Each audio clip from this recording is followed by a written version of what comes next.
We brought in Fulani from Mali and Senegal to win 2015 election. See FFK's reply to that report. On the third day of this month, Kabu Baraje, a former PDP chairman, while speaking in Ilorin as part of the activities organized to mark his 70th birthday, traced the current insecurity situation in the country to Fulanis that were brought into the country by APC to carry out election activities in 2015. And since then, they have refused to leave Nigeria. How desperate are these people? He said that people are not asking for the real question of how the same set of Fulanis we have been living together suddenly became a menace. We must ask how they get the guns they are using, he said. He said the Fulani men causing chaos in the country now are not Nigerian Fulani. Note that Kabu Baraje was formerly a member of APC before he defected to PDP in 2018 following Saraki. Days after the statement was made, Fani Kaide took to his Twitter accounts to make reference to that statement made by former PDP chairman, where he said that such statement is indicting and a compelling confessional statement. So he said, we brought in Fulani from Mali, Sierra Leone, Senegal, others to win 2015 election. After the election, they refused to leave. Kabu Baraje. And then he says, this is a grave indictment and a compelling confessional statement. And of course, we got a lot of replies here. And yeah, you see, what I don't understand is what FFK is saying. So are you trying to say what he's saying is true? Because you're calling it an accusation, but then if we as Nigerians ask, okay, fine, give us the proof and the identity of who, in fact, of all the Nigerians that voted in 2015. Can they be able to give us that? Silence. Exactly. Of course, there are comments here, and the first person on Twitter that replied to FFK said, that means that GEJ, I don't know who that is, did not lose the election. Oh, that's good luck with Jonathan. That means that Jaga rigged the election. I bet the public display of transparency on camera, hypocrisy.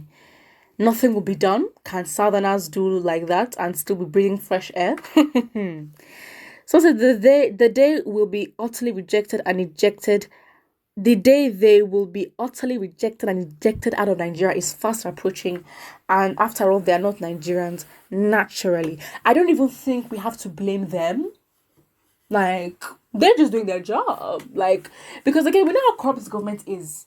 Because again, when an example of how corrupt it is that even with the kidnappings, the bandits came out to say that it's a lie, that the government did not pay them a certain amount, that they lied to the public, but they paid them an amount that was significantly less than what the government told the public they paid.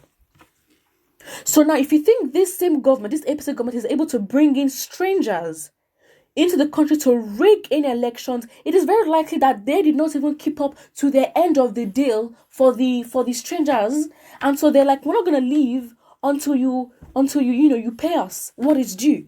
And that could be a very, very likely situation that probably happened. Allegedly, of course. I wasn't there. I don't know what happened. But yeah.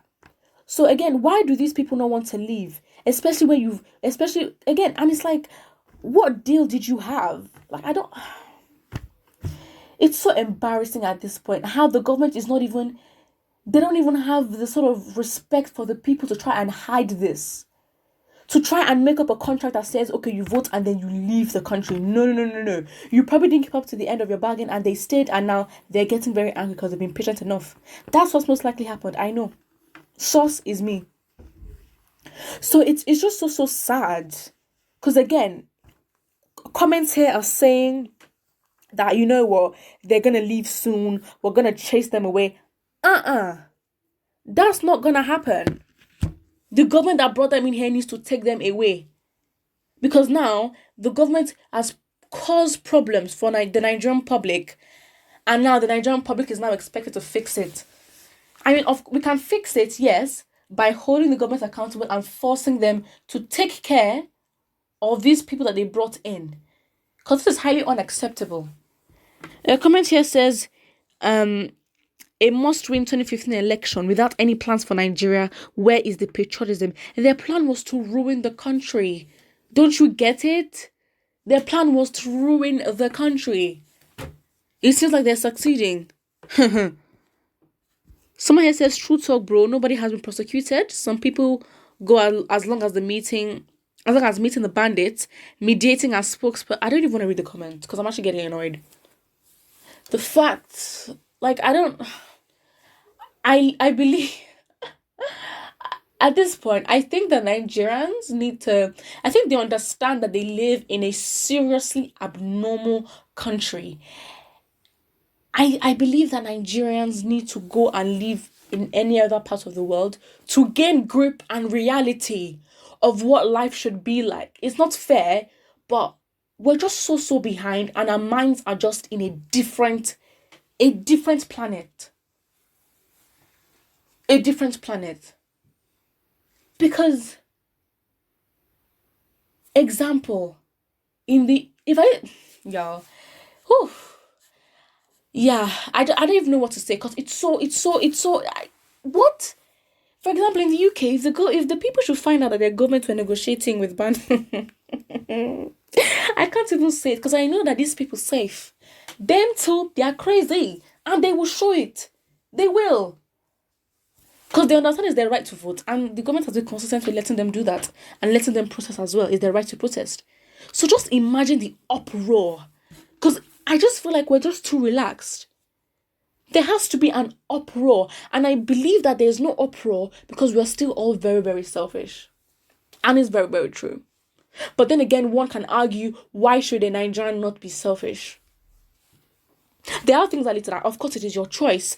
But why should Nigerians not be? And if you ask that question and you understand the patterns and the toxicity of the Nigerian government, yes, it's very toxic government. It's very, very toxic. They need therapy.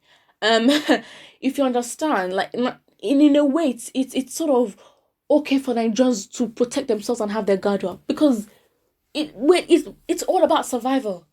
All about survival. But it doesn't make sense when we have the power to change the rules and the game of the survival in our own land and we're not doing it.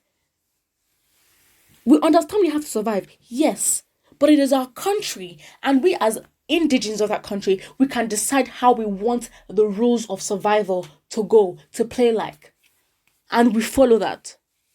It's so sad. It is very, very sad. Someone here says, when I hear statements or rather confessions such as this and nothing is done about this, either by way of arrest so as to bring the perpetrators to book or to forestall future occurrence of such acts, I weep for this country, Nigeria, this country, no direction. Exactly. Again, if people really talk about, there's this idea, obviously everybody knows that when your foundation is not strong, you can literally never ever stand. And the foundation of Nigeria was built on profit and corruption only. So we cannot be surprised. The foundation of the country's independence, the foundation of the country's colonial past was built on extortion, disrespect, violation of human rights, torturing, gaslighting, mental control and slavery, and so much that is the foundation, and that has obviously played into how we control ourselves. I believe that we as Nigerians, if we really want to change, I think we need to have a family meeting and understand our history and understand why our mentality is why it is today, if we really want to change it.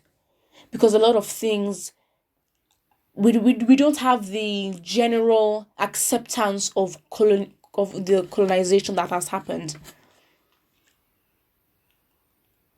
We don't learn enough about it. You cannot tell me that there were not scripts, there aren't any records of Nigerians during colonial times and slave times where they recorded how they felt and what their mindset was like and how the people reacted. I think we can. I think we need to get back into the minds of our ancestors, how they felt, the mentality that they had, where did things go wrong, so we can understand where this our mentality of selfishness and why we are what we are today. Because at the end of the day, we cannot deny that we are a product of our colonial past. And it is up to us to decide what to do with that information. And these, I'm talking deep-rooted traumas that has been passed from generation to generation. Yes, it is a fact. Trauma can be passed on. And when you have a whole group and generation of people that were enslaved, not just physically but mentally, it will reflect. And that's a whole different thing. That's when it comes to the relation of us as a people. When it comes to the relation of us as, a country, and when it comes to leadership, the foundation of that was basically from extortion and the way the British ruled us, and that's how we're ruling ourselves. Disrespect. And I always keep asking, and we always need to ask, what are the conditions? Why did we get independence? What was the contract that was drawn up? What happened? We need to ask these questions. We're not asking these questions enough. And the government, they do owe us an answer. Absolutely. They absolutely do. It is sad. It is very, very sad. But we can't bask in that sadness and then let it fester, and as a result we don't even do anything about it, because that's not what we want. Absolutely not. It's sad. Absolutely sad. And so when we talk about the roots as to why we are here, where we are here today, with so much corruption, we need to, this confession by that by the confession about the APC bringing in Fulani from Mali and other countries, it shows that there are a lot of questions and a lot of loopholes, that there are a lot of gaps, and we need to be asking the right questions. They need to prove to us why they won in 2015, why they won in 2019. Why are they winning? We need to demand things in our own terms, because we've been disrespected for too long. We take too much BS that we do not deserve. Absolutely not. We need to control the narrative, control our lives, and control our futures. Put what you think in the comment section below. Do not forget to like and subscribe.